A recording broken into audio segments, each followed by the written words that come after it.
L'épisode 5 commence avec Shuka tuant un sniper et qui explique que Shuka, justement, elle en a marre des snipers car ils n'arrêtent pas de la prendre en chasse. Du coup, elle va dans une galerie. Ensuite se lance le générique, que j'ai déjà analysé dès l'épisode 1. Donc je ne vais pas le réanalyser. Donc si vous ne savez pas comment je l'ai analysé, allez voir l'épisode 1. Ensuite, nous avons Kaname qui est dans un rêve et qui revoit ses amis morts et qui nous explique pourquoi son ami a fait le dégame. Donc c'était pour s'acheter une moto et réaliser son rêve. Kaname lui dit: mec, t'étais pas obligé de faire ça. T'avais pas à faire ça, idiot. On avait juste à trouver un job. C'est une très belle scène, vraiment très belle scène. Ensuite, il se réveille et là il y a Rain qui lui passe des bracelets et tout en lui disant: tu n'as dormi que 3 heures, c'est sûr que ça va aller, enfin. Et qui mettent au point un plan. Donc le fleuriste a barricadé le rez-de-chaussée et Ryuji, ils essayent de voir pour pour le mettre dans leur équipe. Ils refusent, mais ensuite dès que ils parlent des des 8, ils changent d'avis. On peut voir à ce moment-là que ils détestent les 8. On comprendra par la suite pourquoi. Ensuite, on voit les 8 qui justement font les méchants et ils prévoient d'attaquer la nuit même, donc je pense dès l'épisode 6, la fameuse tour, l'hôtel de Shibuya. Car Shibuya appartient aux 8. Et c'est une très jolie scène. Enfin, jolie. Une scène de 8, quoi, mais assez intéressante. Pour la suite de l'épisode et surtout de tout l'animé. Ensuite, un petit peu après, nous avons Shuka qui se fait prendre dans un piège par un autre joueur, enfin une autre joueuse, qui a le pouvoir de contrôler l'eau et de la transformer en glace. Ce qui est complètement pété. On en saura plus dès l'épisode 6 ou 7. Je vous le garantis. Donc voilà. Qui envoie un message au secours à Kaname. Cependant, en même temps, nous avons Kaname et Rain qui se posent en question.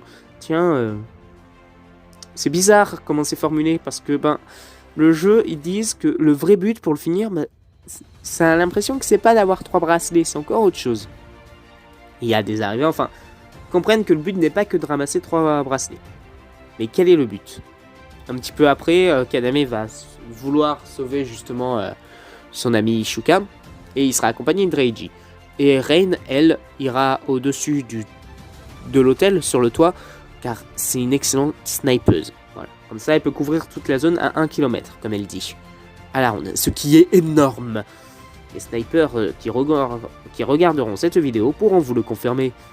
Ensuite, Rain voit un code barre dans le bracelet et comprend que c'est pas normal. Enfin, le code barre a un code et il y en a 2 qui ont des virgules et 2 qui ont 2 fois le même. De plus, la topaze vaut moins que le lapis lazuli, alors que, et comme elle explique, ceux qui sont intéressés de minéralogie savent que c'est plutôt l'inverse. Passionné de minéralogie que je suis, je peux vous confirmer ces dires. Donc voilà, on comprend un petit peu plus ce qui se passe. On comprend maintenant quel est le but principal. Enfin, on comprend maintenant. On sait que maintenant, à partir de tout ce qu'il y aura, on pourra faire quelque chose de ces chiffres. Mais pour le moment, on ne peut rien en faire car il manque à Rain l'émeraude et le diamant. Le diamant qui est censé arriver dans la deuxième distribution. Donc Kaname et Ryuji qui sont dehors. Et là, ils rencontrent Sui. Et on apprend un petit peu avant le sigil de Ryuji qui s'appelle... je ne me rappelle plus du nom, mais je le marquerai dans la vidéo. C'est le détecteur de mensonges. Voilà, c'est clairement ça. Et donc, il pose des questions à Sui et il dit elle a pas l'air de mentir. Enfin voilà, c'est pas elle qui a fait ça. Sui étant plus jeune que Rain. On va voir ce que tu nous as dit par rapport à la galerie. Ils vont dans la galerie qui est sous l'eau. Kaname se jette dans l'eau pour sauver Shuka. Parce qu'il se trouve que Shuka est de classe 1 et A. Et l'avoir dans son équipe contre les 8, c'est juste parfait. Donc voilà.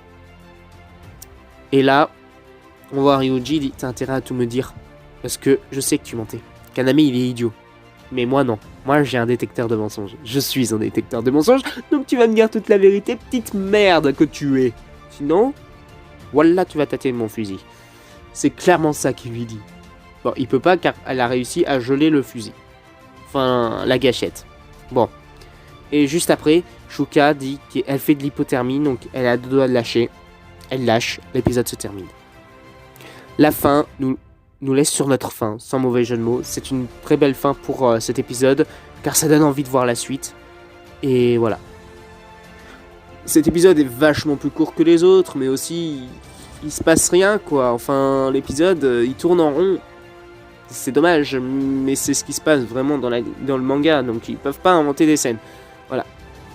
J'espère que cette vidéo vous a plu, et si c'est le cas, j'espère vous voir dans les abonnements, mettre un petit like et partager. Je vous dis à bientôt pour une prochaine vidéo.